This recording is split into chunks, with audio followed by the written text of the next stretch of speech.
I want you to be honest with yourself for a second. Is it love or is it an addiction? You tell your friends you've met the one. You tell yourself that this connection is cosmic, that the spark you feel is destiny. You think the fact that you can't eat, can't sleep, can't focus on your business or work is a sign of how deep your passion is. But let's look at the reality of your life right now. You're checking your phone every 6 minutes. You're rereading text messages from 3 weeks ago, trying to decode a hidden meaning like a forensic analyst. You feel high, euphoric when they give you a crumb of attention. And you feel like you're physically dying when they go silent. Gentlemen, you call this one-itis. And ladies, you call it a twin flame. Psychology calls it limerence. And what I'm about to tell you might hurt, but it's the only thing that will set you free. You're not in love with a person. You're addicted to a chemical cycle. The person you're obsessing over, they aren't a human being to you anymore. They're a drug dispenser. And right now, you're going through withdrawal. Most dating advice will tell you to communicate your needs or play hard to get. But I'm not going to tell you that because you can't communicate with a drug. You have to detox from it. Limerence is a state of involuntary cognitive obsession. It is a hijacking of your brain's reward system. It turns high-value, intelligent men and women into anxious, desperate shadows of themselves. It strips you of your masculine frame, it clouds your feminine intuition, it kills your dignity, and it wastes the most valuable asset you have, your time.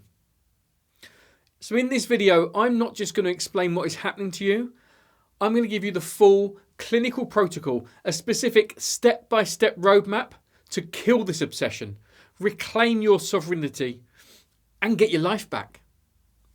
If you're tired of giving your power away to people who treat you like an option, turn off your notifications, close the other tabs and listen. It's time to wake up. Let's get technical. Because I know you're sitting there making excuses. Men, you're thinking, but Gav, you don't understand. She's different. She's a goddess. And women, you're sitting there thinking, but Gavin, we have this insane chemistry. He just gets me like nobody else. No, you don't have a connection. You have a dopamine loop. We need to understand why you can function normally in every other area of your life. You're good at your job, you're smart, you're logical. But with this person, you turn into a lunatic. It's because of a biological mechanism called intermittent reinforcement. In the 1950s, a psychologist named B.F. Skinner ran an experiment. He put rats in a box with a lever.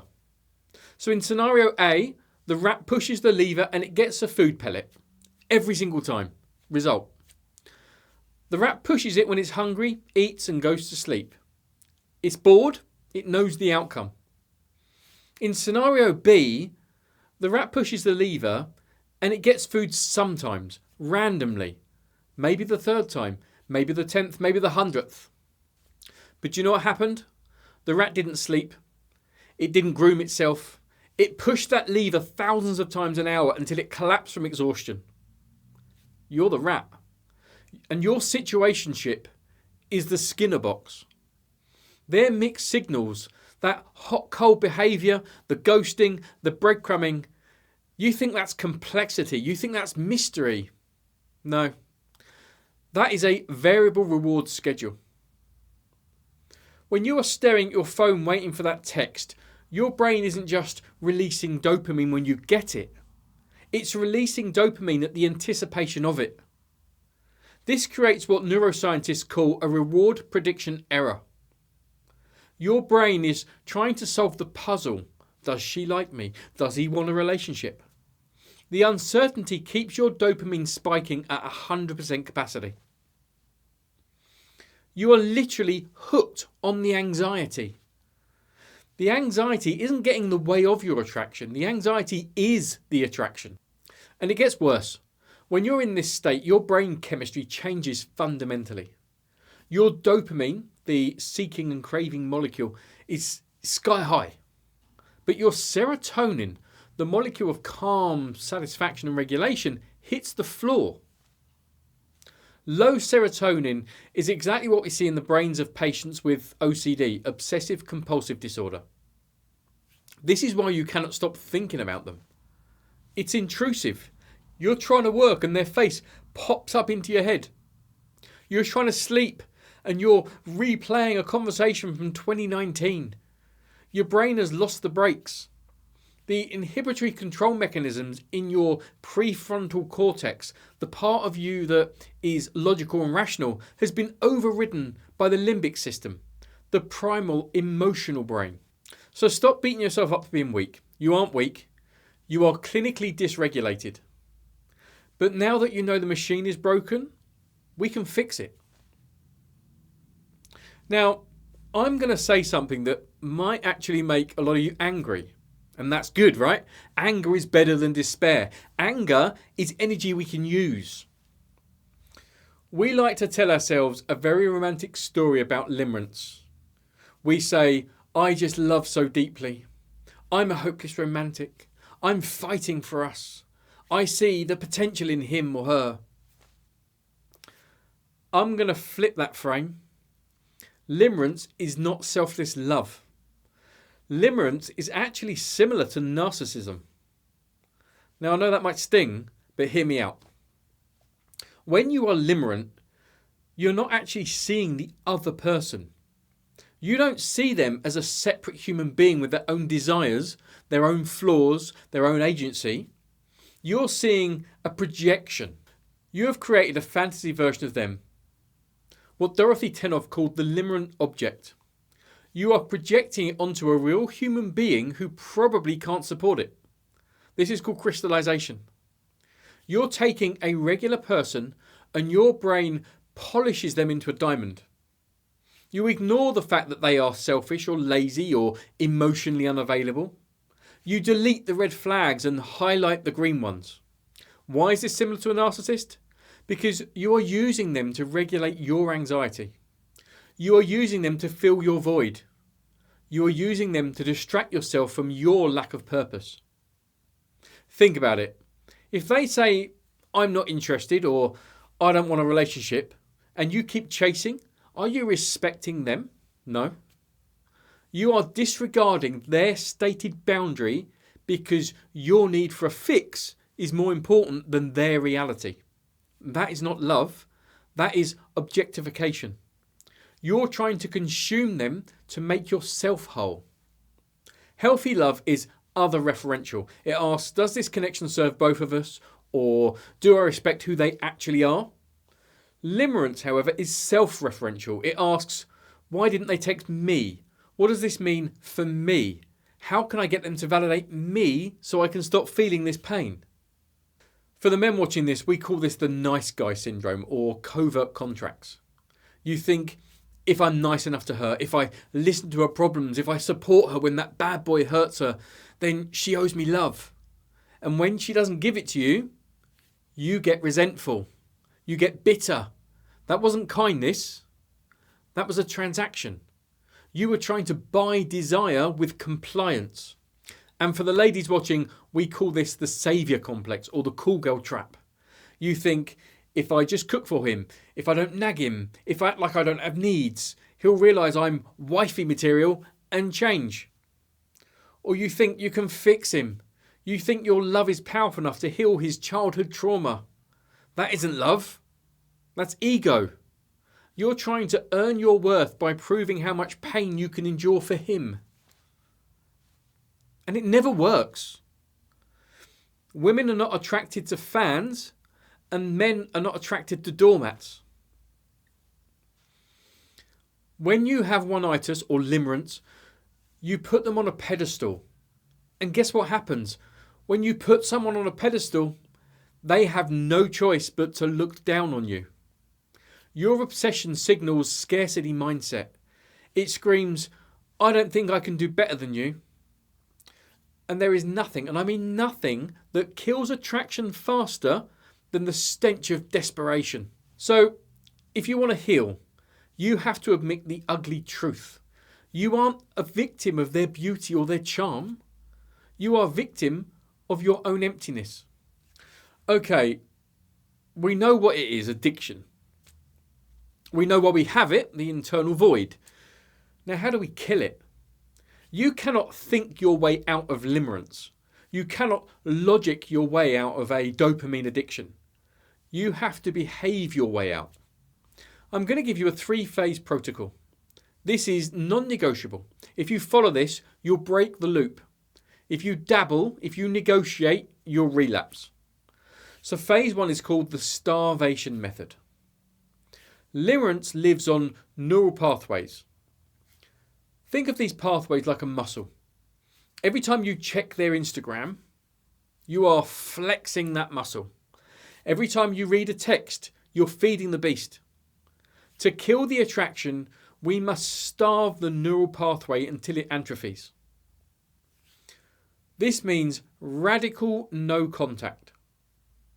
And I hear you already. But Gav, we work well together. But we share a dog. But I don't want to be rude. Rude is saving your life. Politeness is for people who aren't addicted. Here are the rules of engagement. Rule number 1, the digital block. You must block them, not mute, and block. Why? Because if you just mute them, your brain knows it can still peak, and that peak is the intermittent reward. You need to create a barrier that requires effort to break. Block their number, block their socials. And this is crucial, digital hygiene. You need to delete the chat history. I know that feels like deleting a limb. You want to keep those old messages as proof that they once loved you or once were interested in you. Delete them. They are artifacts of a fantasy and they're keeping you sick. Rule 2, no pain shopping. Do not ask mutual friends about them. Do not check their Spotify playlist to see what mood they are in. Do not drive past their house. Every time you seek information about them, you are hitting the lever in the Skinner box. You're resetting your withdrawal clock to day 0. Rule 3, expect the withdrawal. When you do this, you're going to feel the pain, real physical pain. You will feel panic. Your brain will scream, if I don't text them right now, I will lose them forever. I need you to understand that this voice is a liar. This voice is of addiction dying. And you will feel a drop in dopamine. You will feel bored. You will feel flat. Embrace the boredom. Boredom is healing. Peace feels boring to people who are used to chaos. You have to retrain your nervous system to accept peace as safety, not as a lack of love. So phase 2, once you've stopped the external input, we have to deal with the internal fantasy. Right now, your brain is playing a highlight reel of this person. We need to manually override this with reality testing. So the ick list. I want you to take a physical piece of paper, a pen, pencil, lipstick, whatever, not your phone, paper, and you're going to write a list of every single flaw, every indignity, every moment of disrespect, every incompatibility this person has ever shown. Don't hold back. They left me on red for 3 days. They chew with their mouth open. For the guys, she posts attention-seeking thirst traps but ignores my call. She expects me to pay for everything but never says thank you. For the ladies, he follows 2,000 Instagram models but won't define the relationship. He asked me to split the bill on a coffee date. He talks about his ex every day. This is your reality anchor. Every time you get the glimmer, that urge to daydream about your wedding or how perfect they are, you're going to pull out that list and read it. You're using a technique that's called aversion therapy. You need to train your brain to associate their face not with pleasure, but with disgust. Disgust is the antidote to desire. You cannot be limerent for someone who gives you the ick. So an exercise, somatic bridging. When the urge to break no contact hits, it usually manifests as a physical sensation. So it could be a knot in the stomach or heat in the chest. Most men try to fix this by taking action, like texting. Most women try to fix this by overanalyzing. If I just figure out what he meant, the anxiety goes away. No, it just feeds the beast.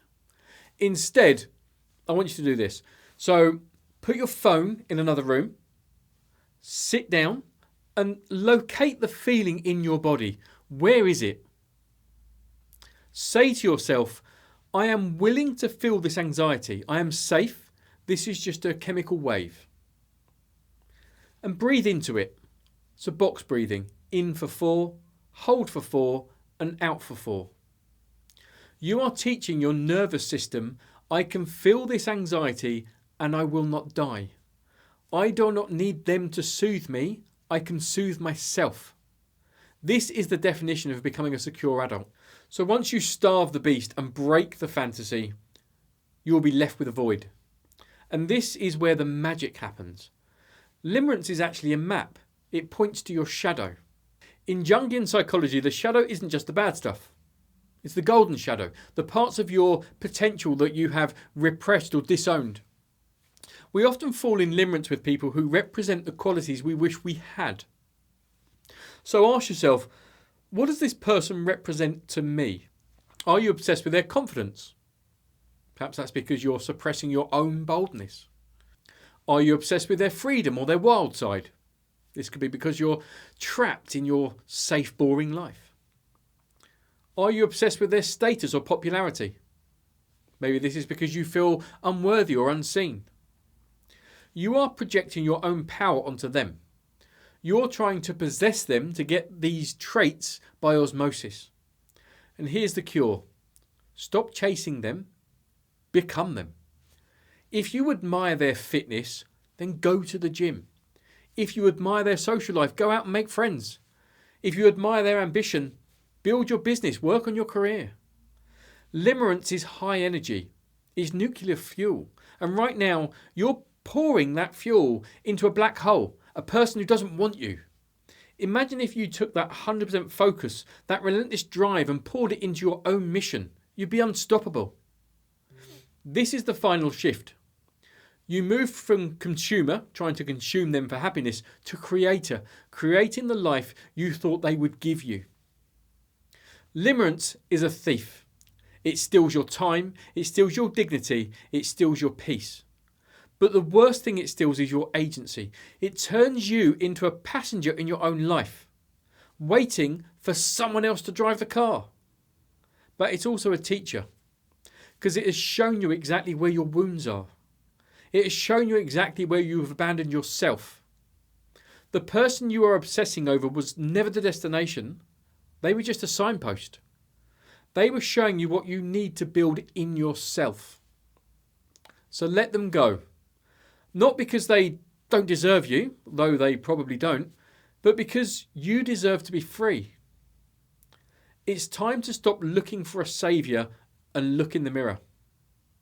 The love you are begging for is the love you are withholding from yourself. If this video hit home, I want you to make a commitment right now. Go down to the comments and write, I'm the prize. If you're ready to start the protocol, subscribe to the channel, like, share, because we're going to go deeper into rebuilding your frame in future videos. Remember, block the number, hit the gym, reclaim your life. Let's get to work.